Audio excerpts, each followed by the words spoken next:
يوفي نعمه ويكافئ مزيده يا ربنا لك الحمد كما ينبغي لجلال وجهك الكريم وعظيم سلطانك اللهم افتح علينا حكمتك وانشر علينا من خزائن رحمتك يا أرحم الراحمين رب اشرح لي صدري ويسر لي أمري واحلل عقدة من لساني يفقهوا قولي اللهم اجعلنا أشياء كما هي اللهم أرنا الحق حقا وارزقنا اتباعه وأرنا الباطل باطلا وارزقنا اجتنابه اللهم صل على سيدنا محمد الفاتح لما أخلق والخاتم لما سبق والناصر الحق بالحق وبالهادي إلى صراط مستقيم وعلى آله وصحبه حق قدره وبمقداره العظيم أما بعد.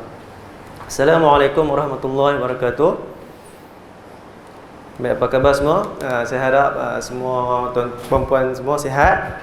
Hari ini kita bertemu lagi setelah kali pertama kita jumpa pada bulan apa Ustaz? Tak ingatlah sebelum yang penting sebelum puasa lagi kan. Kita dah yang tu yang kelas kita yang pertama.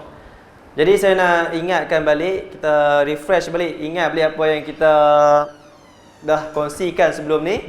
Tak tahulah perempuan ingat ke tak.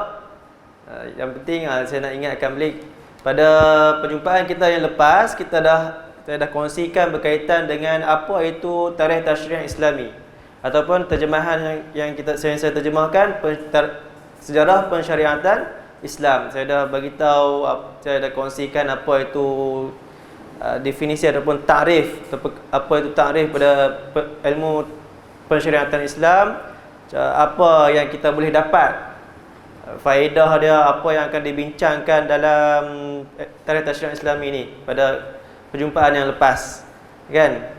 Jadi hari ini kita akan masuk fasa yang seterusnya ataupun tajuk perbincangan yang seterusnya berkaitan dengan pensyariatan pada zaman Rasulullah sallallahu alaihi wasallam. Ini merupakan fasa yang pertama bagaimana Al-Quran dan bagaimana Al-Quran itu turun. Iaitu fasa di mana ketika lantikan Nabi Muhammad sallallahu alaihi wasallam sebagai rasul yang terakhir. Jadi sebelum tu kita harap yang ni kalau lebih baiknya kita sebagai dalam proses menuntut ilmu ni sebaiknya kita catatlah kan, catat apa yang ilmu yang kita dapat hari ni. Sebab apa? Ilmu ni dia umpama unta ataupun binatang peliharaan lah kan. Dan bila kita dapat dia kita kena ikat ataupun tambat dia. Kalau kita tak ikat ataupun tak tambat, dia akan lari daripada kita.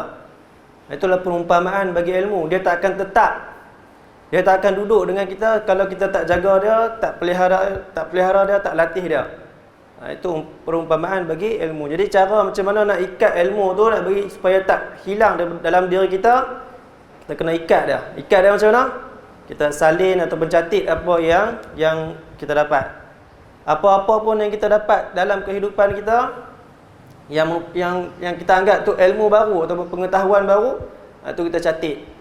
Sebab tu kita tengok ada ataupun sikap para ulama, mereka suka letak buku kosong dengan pen dekat poket tu kan. Itu nak melambangkan apa? Melambangkan apa-apa yang depa benda baru yang depa jumpa, depa akan catat. Tak kiralah benda tu, ilmu tu depa dapat daripada siapa sekalipun. Daripada guru, daripada orang yang depa jumpa sehari-harian, kalau tu benda baru yang depa jumpa, depa akan catat. Itu cara kita nak jaga ilmu yang kita dapat. Jadi hari ini kita akan bincangkan atau kongsikan berkaitan dengan pensyariatan pada zaman Rasulullah sallallahu alaihi wasallam. Pensyariatan pada zaman Rasulullah SAW dia terbahagi pada dua fasa yang besar. Pertamanya fasa ketika Nabi Muhammad SAW di Mekah, dan keduanya di Madinah. Ketika di Mekah tu sebelum Nabi Muhammad SAW dilantik sebagai Rasul. Dan Nabi dilantik pada umur 40 tahun kan ketika tu. Kemudiannya fasa yang kedua di Madinah. Ketika di Mekah tu kita kenali juga sebagai sebelum hijrah. Tahun sebelum hijrah. Kemudian di Madinah kita kenali sebagai tahun selepas hijrah. Yang ni pengenalan ni penting sebab apa, nanti kita nak bezakan wahyu ketika di Mekah dan juga wahyu ketika di Madinah. Itu yang membezakan Apa yang membezakan wahyu yang turun ketika di Mekah tu, dan apa pula yang membezakan wahyu ketika di Madinah. Jadi kita sedia maklum, ketika Nabi di Mekah menjalankan dakwah di Mekah, tempoh dia dalam masa sekitar 13 tahun, dan di Madinah sekitar 10 tahun. Dan Nabi wafat ketika umur 63 tahun. Cukup tak? Nabi dilantik pada umur 40 tahun, campur lagi 43 tahun, 40 kan? Campur lagi 23 tahun, cukup tak 63? Lebih kurang macam tu kan? Cukup 63 tahun, dan kemudian Nabi wafat.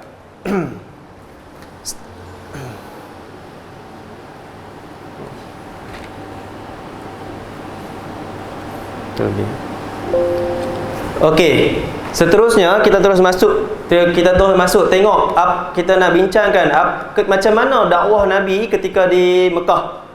Yang ni ketika fasa sebelum hijrah lah. Pertamanya kita nak tengok kondisi ataupun keadaan masyarakat jahiliah ketika tu. Ketika sebelum Nabi Muhammad SAW dilantik kan, dilantik sebagai rasul. Orang ketika tu mereka digelar sebagai masyarakat jahiliah. Orang bangsa Arab ketika tu, Al-Quran namakan mereka sebagai bangsa masyarakat Arab jahiliah. Sebab apa mereka dinisbahkan sebagai jahiliah? Adakah sebab jahil ni, kalau dalam bahasa Melayu ni lah, jahil ataupun kasar sikit, bodoh kan? Adakah mereka ni tak pandai, orang Arab ni tak erti berfikir, ataupun macam mana?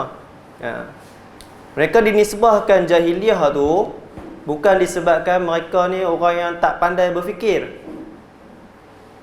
ataupun tak erti buat kerja atau apa-apa pun. Mereka ni dinisbahkan jahiliah disebabkan cara kehidupan mereka ketika tu, corak kehidupan mereka, kehidupan harian yang mereka buat sehari-harian dalam dalam memenuhi kehidupan mereka, melakukan amalan-amalan jahiliah. Bukan sebabkan bangsa Arab ni tak erti fikir. Bahkan mereka ni orang dikenali sebagai bangsa yang paling kuat ingatan dia. Kalau nak hafal apa-apa, mereka yang paling kuat ingatan sekali. Mereka yang paling bahasa Arab mereka bahasa yang paling tulen. Yang paling kalau apa-apa kan kita nak rujuk pada bangsa Arab tu. Jadi penisbahan jahiliah pada mereka tu disebabkan tata cara kehidupan mereka. Apa yang jahiliah dah? Sekejap lagi kita akan tengok secara detailnya. Pertamanya kita tengok dulu keadaan ataupun akidah ataupun kepercayaan bangsa Arab ketika tu.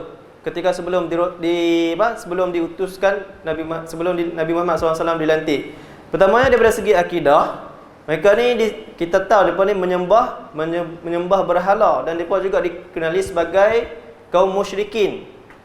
Musyrikin ni, apa yang dimaksudkan musyrikin? Musyrikin ni dia percaya ada Tuhan tu ada. Tuhan tu ada, Tuhan satu. Tapi dia gunakan medium lain, dia gunakan perantaraan lain untuk memohon pertolongan. Tu maksud musyrikin. Maksudnya dia mensyirikkan Allah SWT dengan alasan dia kata yang ni patung ni sebagai perantaraan dia dengan Allah SWT. Itu dinamakan sebagai musyrikin. Dia percaya ada Tuhan satu, tapi dia minta pertolongan dekat benda lain. Itu dari segi akidah mereka, akidah bangsa Arab ketika tu.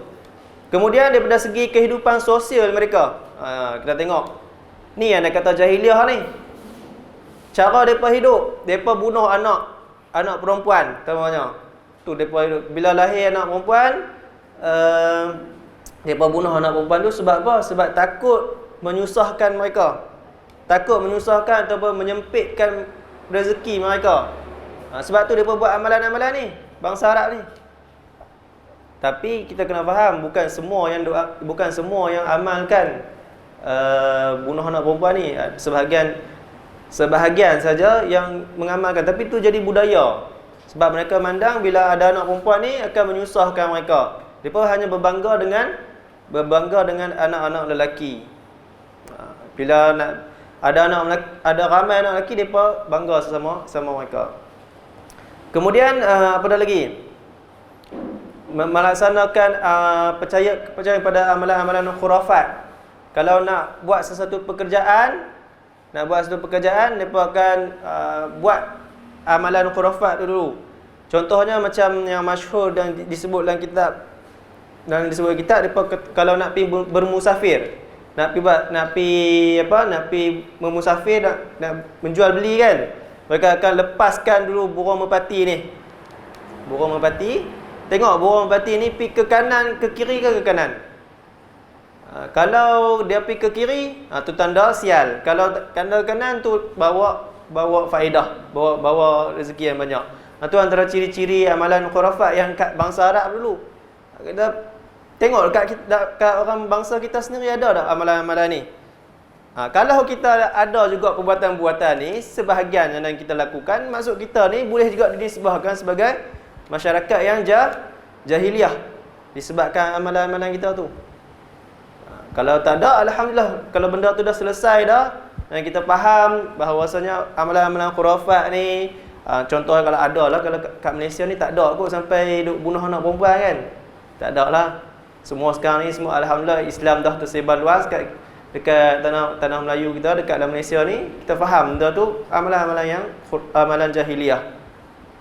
Yang seterusnya antaranya makan riba, amalan riba, kemudian apa lagi? Makan harta anak yatim. Ni cara kehidupan yang jahiliah lah. Sebab tu bangsa Arab ni dinisbahkan sebagai bangsa Arab jahiliah. Itu dari segi aspek kehidupan sosial. Kehidupan sosial ni maksud apa? Cara mereka melaksanakan kehidupan harian sesama mereka, sesama masyarakat tu.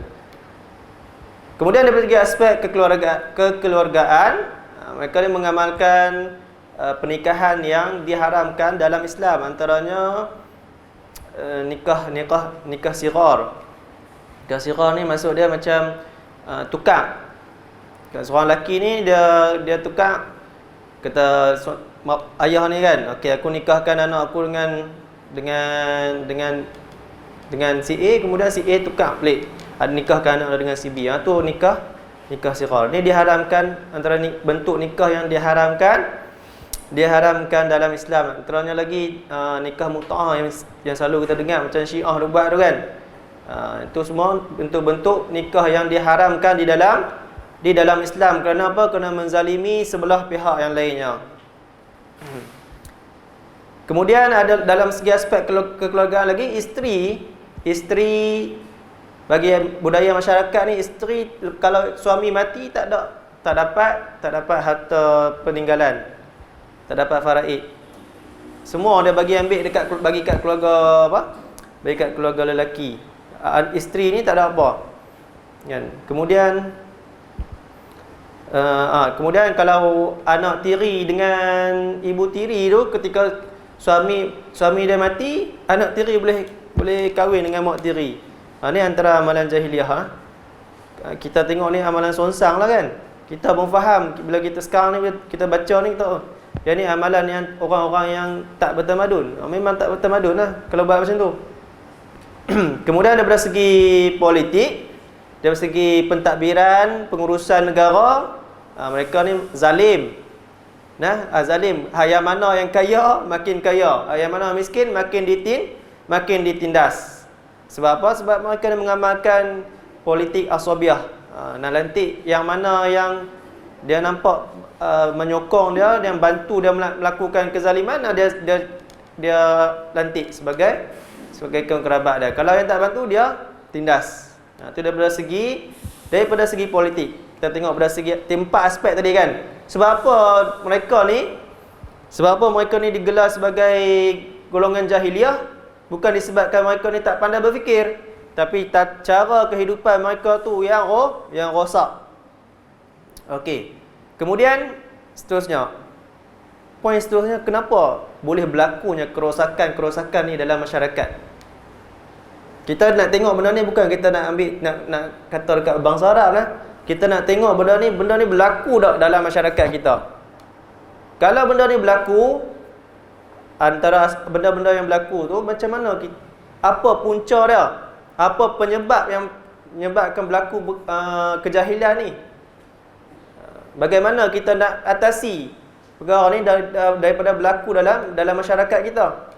Itu pentingnya yang saya sebutkan pada awal pengenalan dulu, bagaimana ilmu tarikh tasyrik ni nak membantu kita memperbaiki kehidupan kita hari ni. Okey, kita tengok pada sebab yang pertama. Sebab pertama, akidah yang salah. Akidah benda yang paling asas sekali dalam diri manusia tu, setiap individu tu. Sebab tu dalam Islam, apa-apa pun kita kena faham ataupun kita kena selesaikan kita punya ilmu berkaitan dengan akidah untuk kenal Tuhan. Bila kita kenal Tuhan, kita tahu apa tanggungjawab kita sebagai hamba. Apa yang tugas yang Allah letakkan kepada kita sebagai seorang hamba. Macam saya sebut, saya sebut dulu. Dalam kita punya tugas kita di dunia ni, pertamanya sebagai hamba Allah Subhanahu Wa Taala untuk melaksanakan segala perintah dia dan segala larangan dia. Melaksanakan segala perintah dan larangan, dua benda tu. Bukan melaksanakan perintah saja, ataupun bukan dengan meninggalkan larangan saja.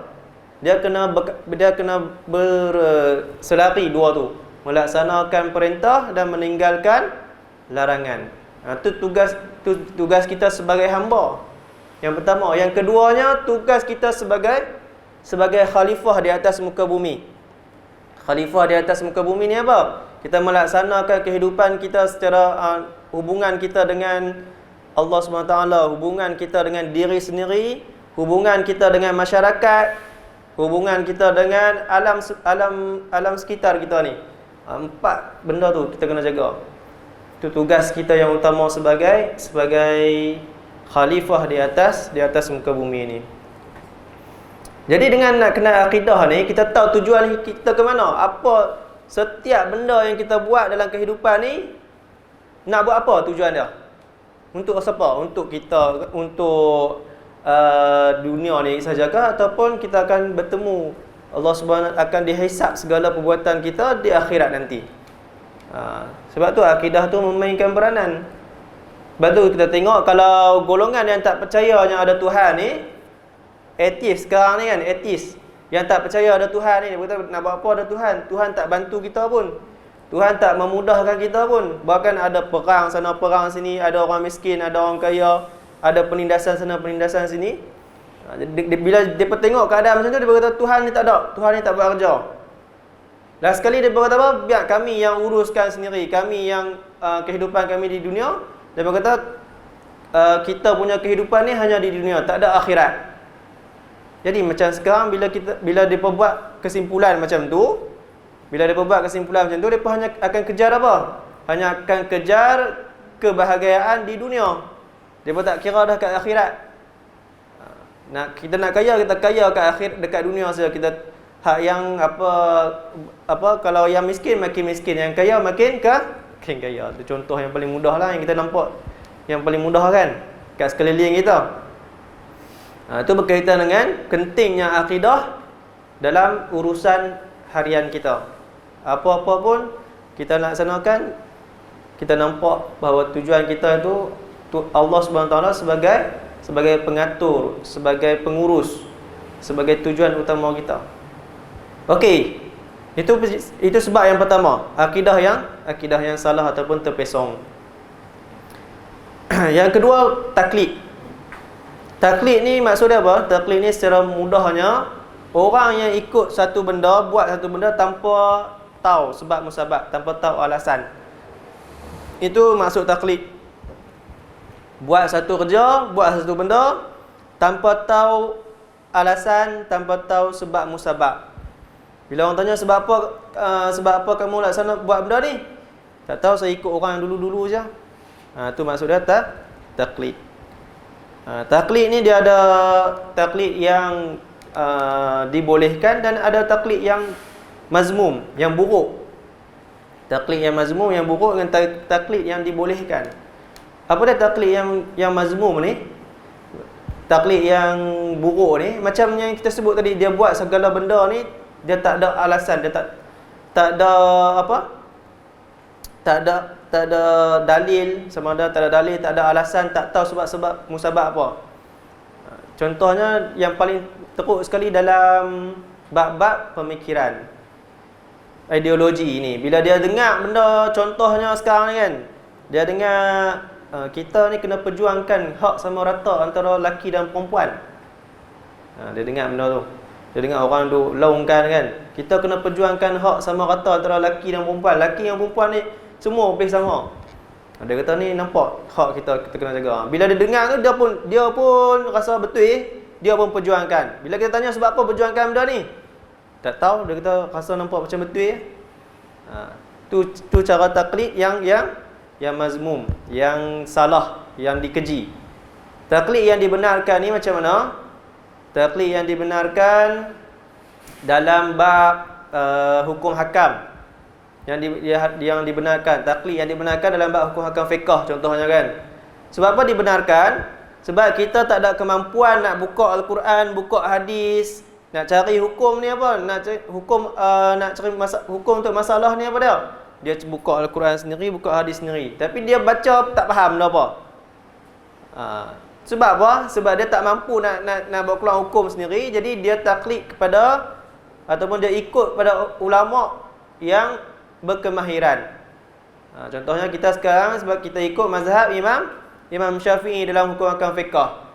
Maka yang ni taklid yang dibenarkan. Kemudian ada lagi yang dalam contohnya dalam bab akidah, contohnya dalam bab akidah tauhid. Dalam bab tauhid kita tak dibenarkan bertaklid ataupun kita ikut orang semata-mata. Nak kenal Tuhan macam mana? Saya ikut ustaz tu, dia kata Allah satu. Tuhan dua wujud lah. Saya ikut ustaz tu. Saya ikut tanya sebab apa dia bukti dia Allah Tuhan satu, tak tahu. Yang ni dalam bab tauhid tak boleh lah. Ulama ada berkhilaf, ada berbeza pandangan. Kalau dia ni seorang yang boleh belajar ilmu, dia boleh faham ilmu, tapi dia tetap bertaklid dengan orang, dia ni dikira sebagai berdosa. Sebab tak menjalankan tanggungjawab dia sebagai seorang yang boleh berfikir untuk kenal Tuhan. Kemudian itu taklid. Itu berkaitan dengan taklid. Bila kita, akibat apa? Akibat dia apa kalau kita bertaklid dalam semua benda ni? Akibat daripada taklid ni, dia akan menyebabkan ilmu tu tak berkembang. Ataupun dalam bahasa Arab dia jumud. Ilmu tu tak berkembang. Sebab apa ilmu tu tak berkembang dalam masyarakat tu? Sebab dia tak tahu alasan. Dia hanya ikut orang-orang dulu, dia tak mau kaji. Sebab apa kita buat benda ni? Bila dia tak mau kaji, ilmu tak berkembang, kita namakan sebagai jumud. Masyarakat tu takkan berkembang. Sebab dia tak mau ada usaha untuk mendalami ilmu-ilmu yang dia buat tu, mendalami ilmu-ilmu baru. Kesan seterusnya dia akan apa? Bila dia rasa yang ni ilmu yang kami ada ni cukup dah, tak perlu dah ilmu lain, dia akan menyebabkan apa pula? Dia akan menyebab poin yang ketiga, iaitu sombong. Sombong dengan sekadar ilmu yang dia ada.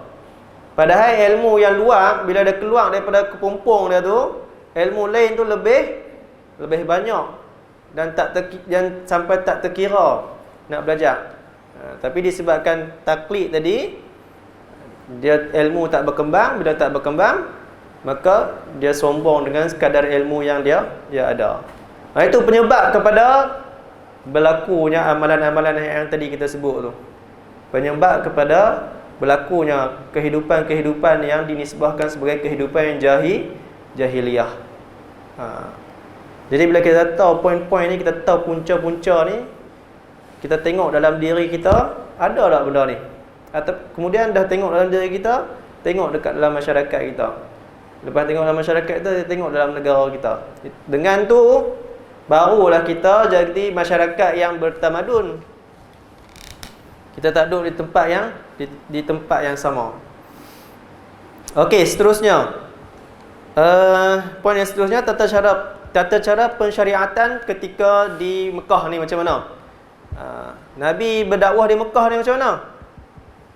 Nabi berdakwah di Mekah secara sir ataupun secara rahsia. Ketika di Mekah, Nabi dakwah untuk ahli keluarga, untuk sahabat handai, dan ahli keluarga yang terdekat terlebih dahulu. Ketika di Mekah, Nabi tak buat dakwah secara umum lagi. Tapi kita tengok pada hari ini, dakwah kepada ahli keluarga dan orang terdekat tu lebih payah sebenarnya. Betul tak? Nak ajak ahli keluarga, nak ajak sahabat handai, lebih susah daripada nak dakwah kepada orang yang tak kenal kita. Sebab apa? Sebab dia akan kata apa? Dia kata, aku kenal hang dulu, panggil macam mana? Tak payah duk tegur aku lah. Betul tak? Sebab tu sebenarnya dakwah untuk orang yang terdekat ni lagi susah daripada dakwah kepada orang lain. Ni antaranya, yang ni bagaimana Allah SWT nak mendidik Nabi, nak berhadapan dengan orang yang kenal kita. Macam mana kita nak berdakwah dengan mereka? Dia tahu peribadi kita, dia tahu sikap kita dulu macam mana. Kalau Nabi tak kisahlah, Nabi memang daripada awal, daripada kecil tu bersikap dengan akhlak yang mulia. Kita bukan Nabi, kita orang tak maksum. Ada kesalahan sejarah kehidupan kita yang dulu, yang ada yang baik, ada yang tak baik. Daripada jahat tukar yang baik kan. Jadi kemudian kita nak berdakwah kepada orang akan gunakan alasan yang sebelum ni untuk tolak ajakan kita. Sebab tu ada ayat dalam Quran, saya tak ingat dah ayat apa. Anak-anak, isteri dan ahli keluarga ni semua akan menjadi ujian dekat orang yang nak mengajak kepada kebaikan. Walaupun kita nampak macam senang, bila abang ke orang, kita nak berdakwah ni, kita kena dakwah dekat orang paling dekat dulu, dekat ahli keluarga dulu, dekat sahabat dulu, lepas tu barulah keluar berdakwah ke orang. Tapi sebenarnya realitinya dakwah ke ahli keluarga tu lebih susah.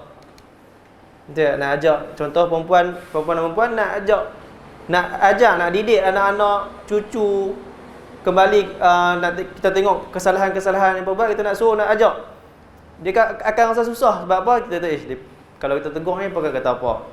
Kalau kita tegur ni, dia tak mau terima. Sebab apa? Dia akan ada alasan-alasan tertentu.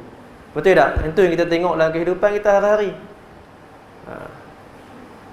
Ni kita ambil pengajaran lah daripada fasa dakwah Nabi ketika di Mekah. Kita tak belajar sekadar atas buku saja. Kita belajar dan kita nak tahu macam mana kita nak praktik ilmu ni dalam kehidupan kita. Tu baru nama ilmu. Kalau ilmu sekadar nak meluahkan, ceritakan, dia tak nama beramal. Dia hanya nama belajar. Okey, seterusnya, poin yang seterusnya, ciri-ciri pensyariatan di Mekah. Apa yang membezakan pensyariatan ketika di Mekah dengan yang selepasnya nanti? Pertamanya, ayat-ayat yang turun ataupun wahyu ataupun Al-Quran yang turun ketika di Mekah, semuanya kebanyakannya mengajak kepada tauhid, mengajak kepada mengenal Allah Subhanahu Wa Taala dulu. Apa-apa pun perubahan yang kita nak buat, kita kena ajak orang kenal Tuhan dulu. Sebab apa? Kalau dia tak kenal Tuhan, dia tak terima Tuhan dalam diri dia, apa lagi yang nak jadi sebab kepada dia berubah? Betul ya? Kalau kita ajak orang kafir buat kebaikan, kita kena buat amalan ni, dia kata nak buat apa? Sebab apa kita nak buat? Sebab ada Tuhan. Dia akan kata apa? Hang percaya ada Tuhan, aku tak percaya, sudah, tak payah duk ajar aku. Tu alasan yang paling, bila dia tak kenal Tuhan, dia tak akan terima benda-benda yang lain. Bila kita tak kenal Tuhan, tak terimanya Allah tu satu, tak terima Allah tu maha berkuasa atas segala sesuatu, Allah tu memiliki segalanya, kita akan segala perintah yang datang ataupun segala larangan yang Allah suruh selepas ni, kita akan buat tak peduli. Sebab kita tak kenal siapa tu Tuhan. Sebab tu ketika di Mekah, Allah SWT semua ayat mengajak kepada tauhid dulu, kenal Tuhan dulu. Poin yang kedua, ayat-ayat yang berkaitan diturunkan di Mekah ni kebanyakannya menceritakan berkaitan kisah-kisah umat terdahulu dan kisah-kisah dan azab, sama ada dari segi nikmat ataupun azab. Itu ayat ni kita panggil sebagai ayat makiyah. Dalam ulum Quran, ilmu berkaitan dengan Al-Quran, kita panggil nama sebagai ayat-ayat makiyah. Ni ciri-ciri ayat makiyah ni. Kalau nanti perempuan buka Al-Quran kan, tengok dekat ayat ke atas tu surah apa? Dia tulis surah makiyah. Kemudian ada surah tulis madaniyah. Surah makiyah ni maksudnya surah yang diturunkan di Mekah sebelum hijrah. Sebab tu saya kata tadi di awal tadi, kalau di Mekah sama dengan sebelum hijrah. Kalau di Madinah selepas hijrah, dinamakan ayat sebagai ayat madaniyah. Kalau yang di Mekah makiyah. Ni makiyah tu maksud apa? Ayat-ayat yang diturunkan sebelum hijrah di Mekah. Kebanyakannya menceritakan kisah-kisah umat terdahulu, sama ada nikmat yang umat terdahulu dapat ataupun azab. Dua tu. Sebab apa ayat kita turun cerita pasal umat-umat terdahulu? Sebab bangsa Arab jahiliah ni, mereka ni daripada susu galur Nabi Ismail, Nabi Ibrahim, Nabi Ismail, sampai susu galur dia sampai dekat bangsa Arab ni. Mereka tahu sejarah ataupun perjalanan umat-umat terdahulu tu, mereka ada dinukilkan ataupun disampaikan dekat mereka melalui cara cerita-cerita tu. Jadi kisah-kisah ataupun azab, nikmat yang berlaku pada umat terdahulu tu mereka dengar. Sebab tu ayat-ayat di Mekah menceritakan pasal umat-umat dahulu. Nak bagi sedar kata, benda yang azab yang umat-umat dahulu dapat tu ataupun nikmat yang mereka dapat tu, Allah SWT yang bagi. Dan macam mana Nabi boleh tahu? Sedangkan Nabi tak pernah jumpa kan? Tak pernah hidup pun masa zaman tu. Nampak kat sini? Pertamanya, mukjizat Nabi Muhammad SAW.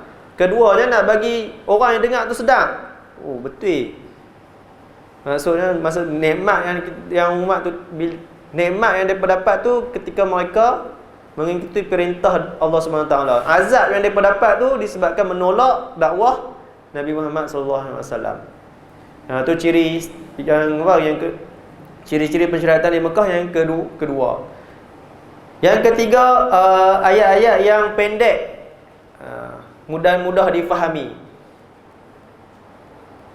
Ayat-ayat yang pendek dan mudah difahami. Kalau yang kita buka Al-Quran, juzuk yang terakhir, juzuk yang 30. Betul tak? Semua ayat-ayat yang pendek, senang baca, senang faham. Apa yang faedah yang kita boleh dapat melalui ciri-ciri ni? Faedah yang kita boleh dapat bila kita nak ajak orang ataupun nak ajak ke arah kebaikan, nak tegur orang, kita kena gunakan benda yang paling simple, yang paling mudah bagi dia faham. Bagi dia dengar dan dia boleh berfikir sendiri. Kita tak perlu nak beletiang ataupun beletiang lah kan. Tak perlu beletiang ataupun, sebab apa tak perlu beletiang? Sebab bila dalam beletiang ni dia akan apa? Satu, mempelecehkan orang, merendahkan orang.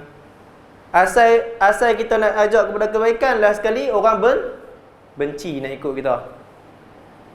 Sebab apa? Sebab terlalu banyak orang sangat cakap, sampai ada unsur-unsur menghina, ada unsur-unsur merendahkan. Dia terkeluar daripada tujuan utama kita dah asal nak ajak kepada kebaikan, jadi orang benci, tak mau ikut. Sebab tu hikmah itu antara faedah yang kita dapat. Faedah yang kita dapat kenapa ayat Al-Quran di Mekah tu turun secara pendek dan mudah difahami. Yang terakhir, ciri-ciri pensyariatan di Mekah ni, wahyu yang turun di Mekah ni, seruan dia berbentuk umum. Akidah yang turun, ayat-ayat berkaitan dengan akidah ataupun mentauhidkan Allah ni, semuanya berbentuk umum. Ya bani Adam, ya ayuhan nas. Contoh bila kita baca Al-Quran, kita bisa jumpa ayat tu kan. Ya bani Adam, wahai anak-anak Adam. Wa ya ayuhan nas, wahai manusia. Ni ayat ni maksud umum. Dia merangkumi orang Islam dan juga orang kafir. Jadi bila dia tak ada alasan lah. Ini ayat ni untuk orang Islam saja. Jadi orang Islam nak beriman dengan Tuhan, beriman lah. Kami tak mau beriman. Tak boleh Nanti bila di akhirat ni orang kafir yang tak beriman dengan Allah tak ada alasan dah. Tak ada alasan nak mengatakan dakwah ni hanya untuk orang Islam saja. Hanya orang yang sampai yang beriman dengan Allah saja. Dia tak ada alasan. Sebab apa? Ayat ni berbentuk umum. Bila dia dengar saja Nabi, dia dengar Al-Quran, dia dengar dakwah yang sampai kat dia untuk beriman dengan Allah SWT, maka ayat dia tu ditaklifkan kepada orang yang dengar tu untuk beriman kepada Allah Subhanahu Wa Taala. Selesai kita punya perbincangan berkaitan di di Mekah. Sekarang kita masuk di Madinah pula. Bentuk-bentuk persyaratan di Madinah. 45 minit sejam. Macam mana nak sejam 45 minit ke sejam suku? Kalau takut berat sangat kan. Berat sangat lagi, letih pula nak proses maklumat tu. Kan? Kalau kita dengar lama sangat, maklumat yang kita dapat tu tak boleh nak proses. Jadi orang tahu pembelajaran tu tak efektif, tak berkesan. Jadi macam mana? 45 minit ke sejam ke? Sejam suku. Sejam lah bagi 10 Okey, baik. Sekarang kita masuk pada pensyariatan di Madinah. Tadi kita dah selesai dah. Kita faham. Kita faham keadaan masyarakat di jahiliah di Mekah macam mana, kemudian apa yang menyebabkan mereka bersikap begini, kemudian macam mana Nabi nak berdakwah, kemudian ciri-ciri wahyu yang turun ketika tu. Bukan sekadar tu kita belajar macam mana nak menerapkan ataupun kita gunakan poin-poin ni nak seleksi tu, tengok dalam masyarakat, dalam diri kita, dalam masyarakat kita sekarang. Okey, sekarang di Madinah pula. Bentuk pensyariatan di Madinah dinamakan sebagai syariat amaliyah. Amaliyah ni maksud apa? Setiap tindak tanduk kita, perbuatan kita, ni nama amal. Amal ni maksud dia perbuatan. Dalam amal dalam bahasa Arab, dalam bahasa Melayunya perbuatan, tindak tanduk kita, amaliyah kita. Amal ni ada yang amal yang masyru' dengan ghairu masyru'. Amal yang berbentuk yang berbentuk syariat ataupun yang bukan bentuk syariat. Yang berbentuk syariat ni macam puasa, zakat, haji,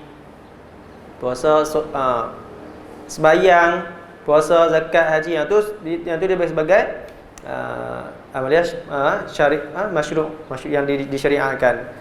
Yang khairul masyru' ni maksud dia contoh macam kehidupan kita, cara kita berpakaian, cara kita bermasyarakat, cara kita bermasyarakat kan, cara kita menjalankan kehidupan kita, jual beli kita, ekonomi kita, cara kita mengurus negara kita. Tu semua walaupun dia khairul masyru', dia masih terikat dengan hukum hakam syarak. Cuma hak yang masyru' ni dia jelas.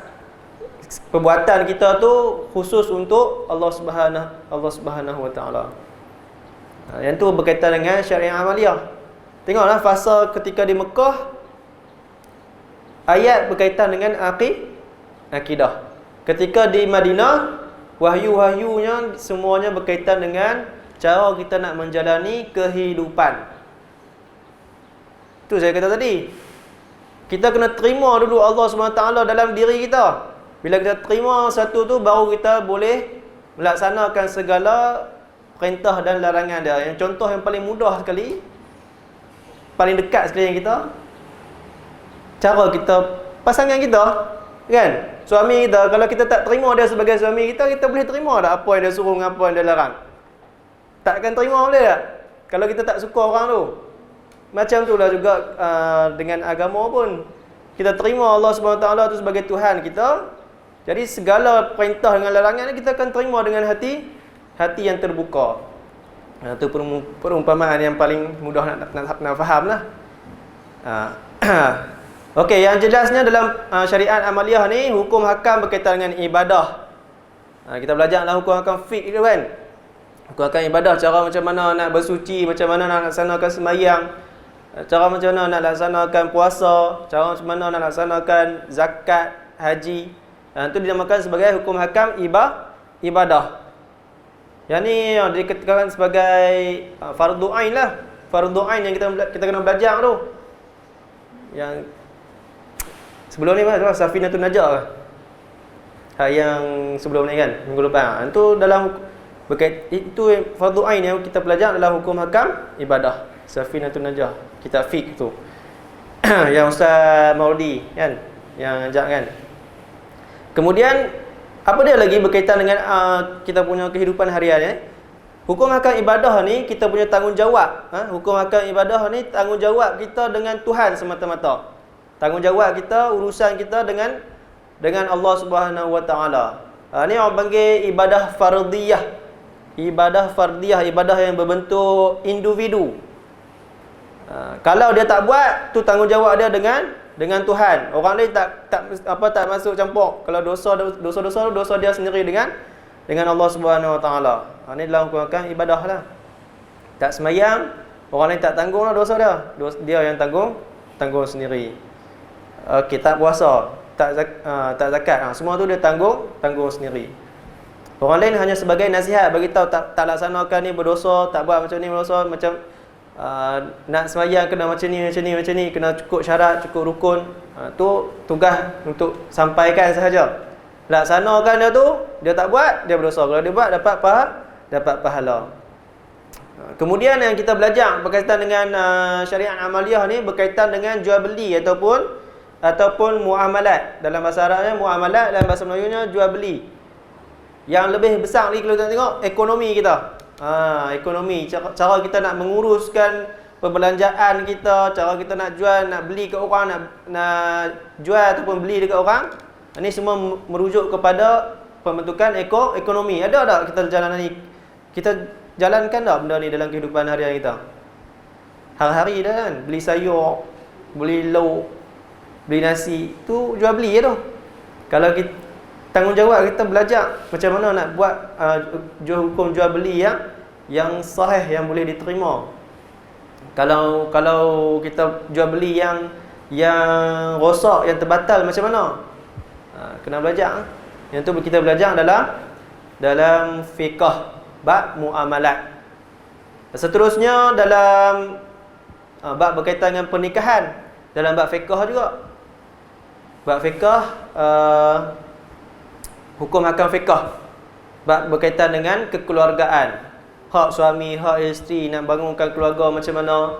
Itu kita belajar dalam adab sebagai suami macam mana, adab sebagai isteri macam mana. Itu kita belajar dalam hukum hakam munakahat. Yang terakhir sekali adalah berkaitan dengan jinayat ataupun hukum. Yang ni lebih besar sikit bila kita laksanakan buat kesalahan secara individu. Ada hukum qisas, semua tu kan. Yang tu belajar dalam bab jinayat. Ini secara umum apa yang kita belajar dalam fiqh. Mungkin selalu kita duk dengar berkaitan dengan hukum hakam ibadat saja kan. Tapi yang sebenarnya hukum hakam fiqh ni dia merangkumi 4 benda poin utama ni. Pertama berkaitan dengan ibadat, kedua berkaitan dengan muamalat, jual beli, ketiga berkaitan dengan munakahat, pernikahan, yang keempat berkaitan dengan jinayat, dengan jenayah apa semua tu kan. Yang saya nak beritahu, kalau kita nak pergi detail satu persatu, mungkin makan masa lah. Kita kena tengok dalam bidang dia tersendiri yang kita belajar dalam hukum dalam fiqh tu. Yang saya nak beritahu kat sini, cuba kita tengok 4 ni. Bab ibadat hanya khusus untuk berkaitan dengan hukum hakam kita sah ataupun batal dia dengan hubungan kita dengan Allah Subhanahu Wa Taala. Yang 3 ni lagi berkaitan dengan cara kita hidup kat dunia ni. dengan orang, dengan masyarakat sekeliling. Tu yang kita nak belajar dalam bab fiqh juga. Nak menunjukkan apa? Itulah yang dikatakan Islam itu sebagai agama yang syumul.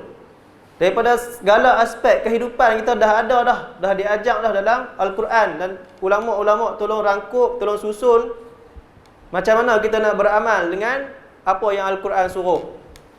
Sekarang tugas kita belajar, beramal dan sampaikan dekat orang. Mungkin tuan-tuan dan puan dah belajar dah kan hukum agama fiqh ni, dah beramal dah. Yang ketiga, sampaikan tak? Sampaikan pula, kita tengok nak sampaikan kat siapa. Kita ada anak-anak, kita ada ahli keluarga, kita ada cucu, kita ada kawan-kawan. Ni semua kita tolong sampaikan, ajak. Walaupun satu perkara. Tu kan? Ada hadis tu, sampaikan ilmu walaupun sedikit kan.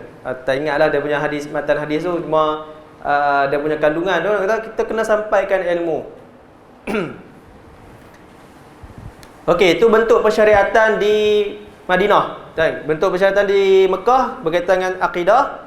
Bentuk di Madinah berkaitan dengan amaliyah, cara kita nak lalui kehidupan seharian kita.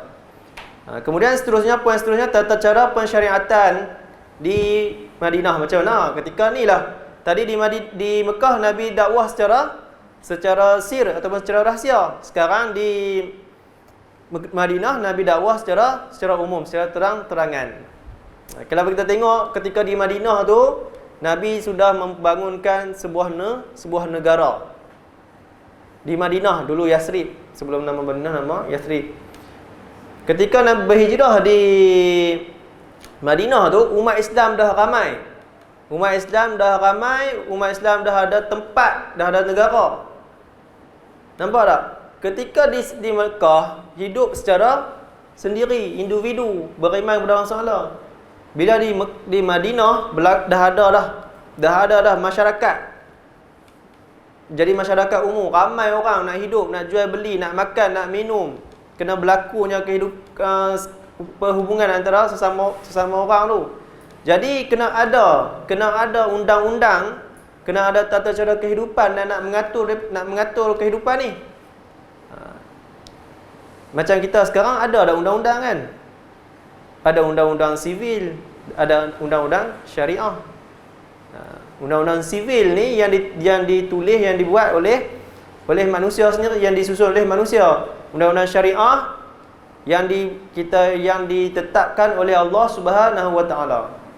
Kita sebagai umat Islam, kita yakin apa yang Allah Subhanahu Wa Taala turunkan, apa yang Allah Subhanahu Wa Taala atur, itu yang paling baik untuk manusia, untuk kita, untuk umat Islam dan untuk umat manusia seluruhnya. Sebab apa? Sebab syariat Islam ni dia menjaga, macam kita belajar tadi, dia menjaga semua aspek. Kalau kita faham lah, kita belajar betul kita apa yang Allah SWT nak beritahu kita ni. Allah SWT sebenarnya nak menjaga kita, bukan nak membebankan, tapi nak menjaga kemaslahatan kita, kebaikan kita untuk diri kita dan juga untuk masyarakat bersama. Kemudian ciri-ciri pensyariatan di Madinah. Macam mana berlakunya? Bila dah berlakunya adanya masyarakat hidup beramai-ramai, mesti ada masalah. Kalau hidup seorang-seorang memang tak ada masalah. Hidup dalam gua, hidup dalam hutan, tak ada masalah. Hidup seorang-seorang, tak ganggu orang. Ya. Tapi kalau hidup ramai-ramai, dia mesti akan ada masalah. Dia kena ada tolak ansur. Bila ada yang menzalimi, macam mana? Menzalimi satu pihak lain, macam mana kita nak selesaikan? Sebab dia hidup beramai-ramai. Kalau hidup seorang-seorang, tak ada masalah. Okey. Ciri-ciri persyariatan yang pertama, sebarang masalah yang timbul ketika tu, yang ada berlaku berkelahi ke, menzalimi dalam jual beli ke, para sahabat ketika tu akan mengadu direct dekat Nabi. Mengadu kalau berlaku masalah ni macam mana nak selesaikan. Bila mengadu dekat Nabi, Nabi akan selesaikan macam mana? Nabi akan selesaikan macam mana? Pertamanya turun wahyu secara direct. terus daripada Allah Subhanahu Wa Taala. Ni cara Nabi menjawab isu-isu yang timbul ya. Pertamanya berdasarkan wahyu. Kalau berdasarkan wahyu ni direct memang tak ada masalah lah, sebab itu jawapan terus daripada Allah Subhanahu Wa Taala. Nabi sampaikan dan terangkan apa yang diinginkan daripada wahyu tersebut. Yang kedua, Nabi selesaikan secara ijtihad. Ijtihad. Pernah dengar tak perkataan ijtihad? Ijtihad ni maksudnya mengeluarkan hukum daripada sumber asal dia. Mengeluarkan hukum daripada sumber asal. Nabi buat keluar hukum daripada mana kalau Nabi ijtihad? Buat keluar daripada Al-Quran lah. Nabi buat keluar hukum daripada Al-Quran tu yang dinamakan sebagai hadis. Nabi menjelaskan maksud Al-Quran tu juga dinamakan sebagai hadis. Nabi berijtihad daripada Al-Quran tu juga dinamakan sebagai hadis. Itu cara pertama lah. Cara pertama, Nabi bila ada satu-satu masalah, Nabi jawab berdasarkan wahyu. Nabi menerangkan apa yang wahyu turun, Nabi sampaikan macam tu, dan Nabi jelaskan apa yang dimaksudkan dengan wahyu tersebut. Yang kedua, Nabi berijtihad, tak turun wahyu. Tak turun wahyu lagi berkaitan dengan masalah tu.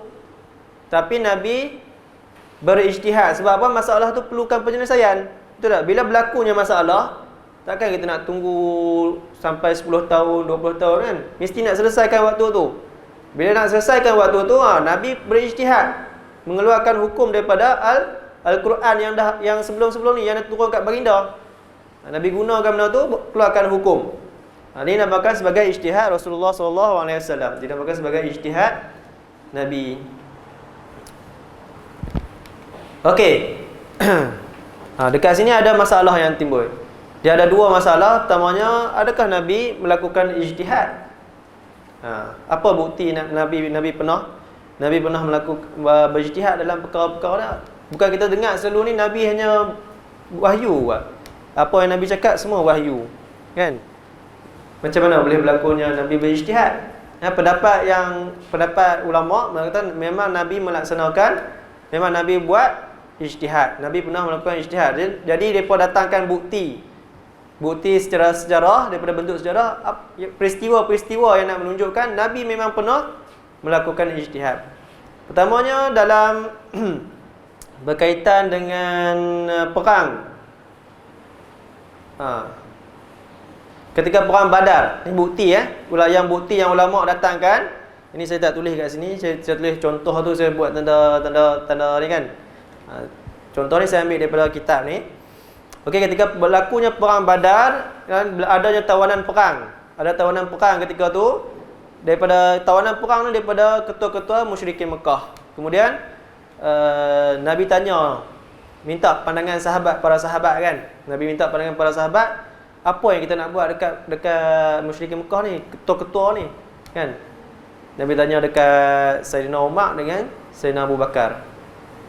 Kemudian Sayyidina Abu Bakar kata, kita lepaskan. Ni pandangan Sayyidina Abu Bakar.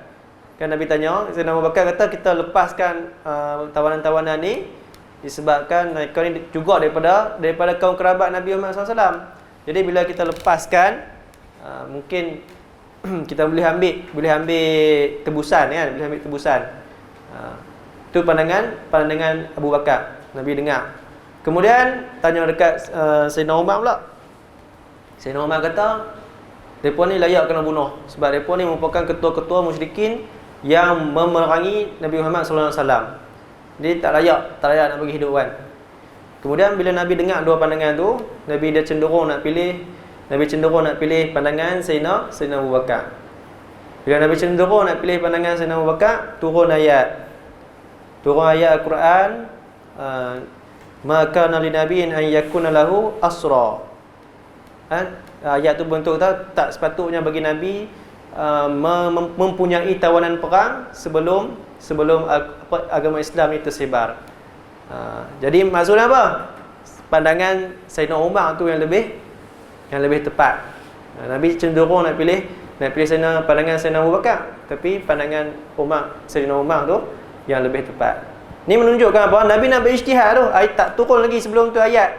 Tak turun lagi ayat Al-Quran berkaitan dengan tawanan perang. Jadi Nabi berijtihad nak pilih yang mana, tanya para sahabat. Dan Nabi cenderung nak pilih pandangan Sayyidina Abu Bakar. Tapi bila dah lakukan ijtihad tu, turun ayat beritahu Nabi hak yang pandangan yang mana yang lebih tepat. Jadi nak menunjukkan apa? Nabi juga ketika ni melakukan ijtihad.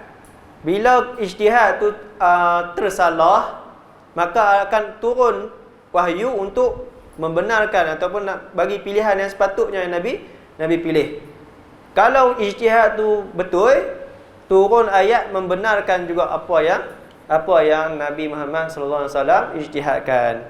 Sebab tu apa yang wahyu yang Nabi buat ataupun apa yang Nabi ucapkan, apa yang Nabi ijtihadkan juga dinamakan sebagai wahyu. Dalil dia apa? Dalil dia wama yantiqu 'anil hawa in huwa illa wahyun yuha. Macam saya katakan tadi kan. Walaupun betul pun turun wahyu benarkan, salah pun turun wahyu untuk betulkan semula. Itu nak menunjukkan bahawa apa yang Nabi cakap tu semua dikira sebagai wahyu. Tapi apa hikmah dia? Kan Nabi salahkan tadi. Ada beberapa keadaan ni, satu contoh lah. Ada contoh-contoh lain cuma saya datangkan untuk bagi faham. Nabi itu juga berijtihad.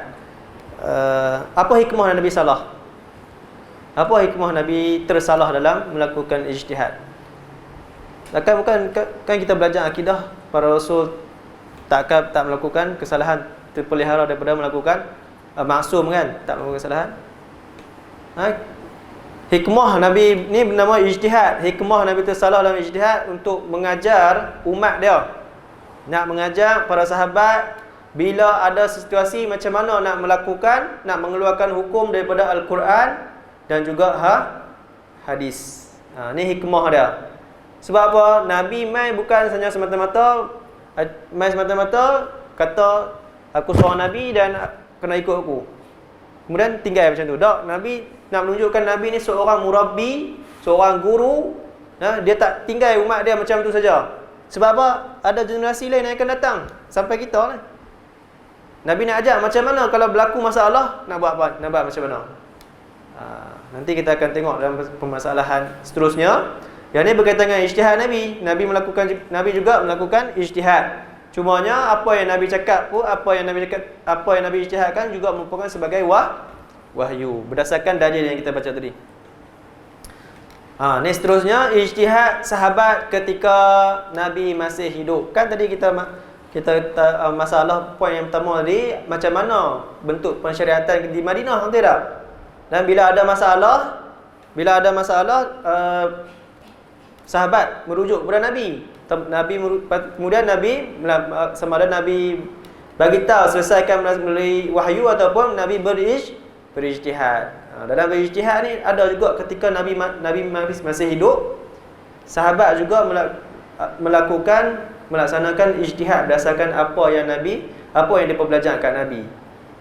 Ni kena bezakan ijtihad sahabat ketika Nabi masih hidup.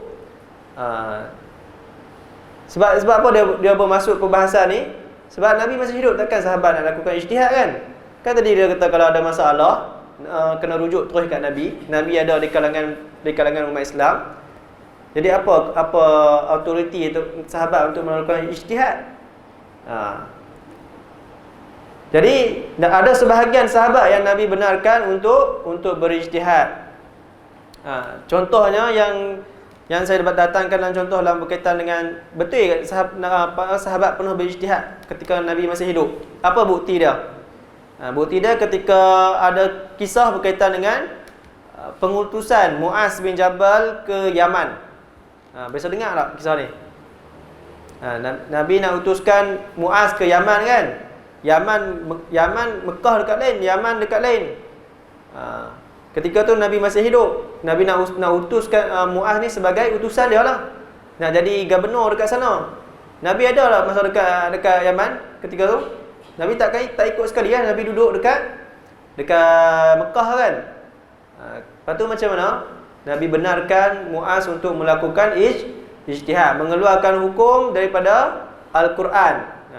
Saya bagi secara ni lah, saya cerita Nabi tanya kat Muaz, kalau ada masalah macam mana nak selesaikan? Muaz kata akan selesaikan daripada Al-Quran. Kalau tak ada dalam Al-Quran, Muaz jawab berdasarkan hadis Nabi Muhammad SAW, hadis baginda. Kalau tak ada dalam Al-Quran dan juga hadis, nak buat macam mana?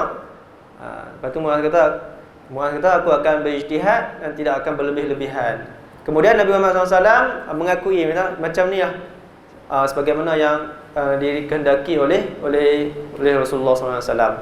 Ni bukti ni nak menunjukkan apa? Para sahabat juga melakukan ijtihad ketika Nabi masih hidup. Dan ada juga contoh 2-3 contoh yang lain, cuma saya tak sebutkan kat sini. Cuma nak tunjukkan sahabat juga melakukan ijtihad ketika Nabi masih hidup. Cumanya apa yang membezakan ijtihad sahabat ketika ni? Pertamanya, kalau ijtihad tu ijtihad tu benar, maka akan diakui oleh Rasulullah sallallahu alaihi wasallam. Sebab apa? Sebab para sahabat ni bila mereka berijtihad ataupun ketika tu tak ada Nabi, mereka akan buat ijtihad sendiri, kemudian akan merujuk kepada Nabi. Betul tak apa yang kami buat ni, wahai Rasulullah? Bila Rasulullah dengar keadaan tu, mereka kata yang ni betul. Yang ni pun kadang-kadang ada satu keadaan dua-dua betul, untuk meraihkan perbezaan pandangan. Kalau ada yang salah, Nabi tegur, Nabi betulkan semula. Itu ijtihad yang berlaku ketika Nabi masih hidup. Tujuan dia apa? Tujuannya tidak lain dan tidak bukan untuk mendidik kita umat dia macam mana bila berlakunya satu-satu masalah, macam mana nak untuk menghadapi. Tapi yang ni kita belajar ni, tujuan dia untuk apa? Untuk kita faham inilah rupanya peranan para ulama. Macam mana ulama-ulama menggunakan Al-Quran dan hadis untuk mengeluarkan hukum, bukan main buat keluar ikut kepala sendiri. Dan benda-benda ni nak menunjukkan apa? Nabi sallallahu alaihi wasallam sendiri yang ajak bagaimana kita nak menggunakan Al-Quran dan sunnah ni untuk mengeluarkan hukum, dan bagaimana ulama diberikan mandat. Para ulama yang bersungguh-sungguh yang melalui jalan menuntut ilmu ni, bagaimana mereka diberikan mandat untuk melakukan ijtihad. Kita belajar ni bukan kita nak buat ijtihad sendiri lah. Cuma kita nak tahu macam mana bentuk para ulama tu melakukan ijtihad, dan kita ni taklid mengikuti mereka, bukan atas taklid yang mazmum tadi. Kita tahu bahawasanya para ulama ni buat hukum memang berpandukan Al-Quran dan Sunnah dan juga disiplin-disiplin ilmu. Okey, maksudnya kita taklid bukan taklid buta. Kita taklid, kita ada sebab dan alasan dalam bab hukum hakam ni. Boleh? Okey, mungkin kat situ saja kot. Ingatkan boleh habis lagi, baru sampai 6 slide ni. Ada lagi 4 kan? Tapi 4 tu pun banyak juga lah. Nak kena hurai kan? Mungkin kita boleh berhenti kat sini ya. Secukup sejam kan? Lagi lama-lama ni mengantuk pula. Tak boleh nak proses pula maklumat kan? Mungkin berat lah kalau maklumat ni banyak. Berat sikit kan? Yang ni dia lebih teknikal lah. Dia tak ada lawak sangat kan? Okey, ada apa-apa soalan tak? Berkaitan dengan apa yang kita belajar ni, apa yang kita kongsikan. Ada tak? Kalau tak ada, kalau malu nak tanya kat sini, boleh lagi kalau jumpa kat tepi jalan kan, boleh lah. Tanya, saya tak faham macam mana macam ni boleh jadi macam ni kan. Saya malu nak tanya sekarang ni. Okey, kalau tak ada apa-apa, kita tutup majlis kita dengan tasbih kafarah dan suratul Asr. Subhanakallahumma wa bihamdika asyhadu an la ilaha illa anta astaghfiruka wa atubu ilaik. Wal 'asr innal insana lafi khusr illa alladhina amanu wa 'amilus solihati wa tawassaw bil haqq wa tawassaw bis sabr. Assalamualaikum warahmatullahi wabarakatuh.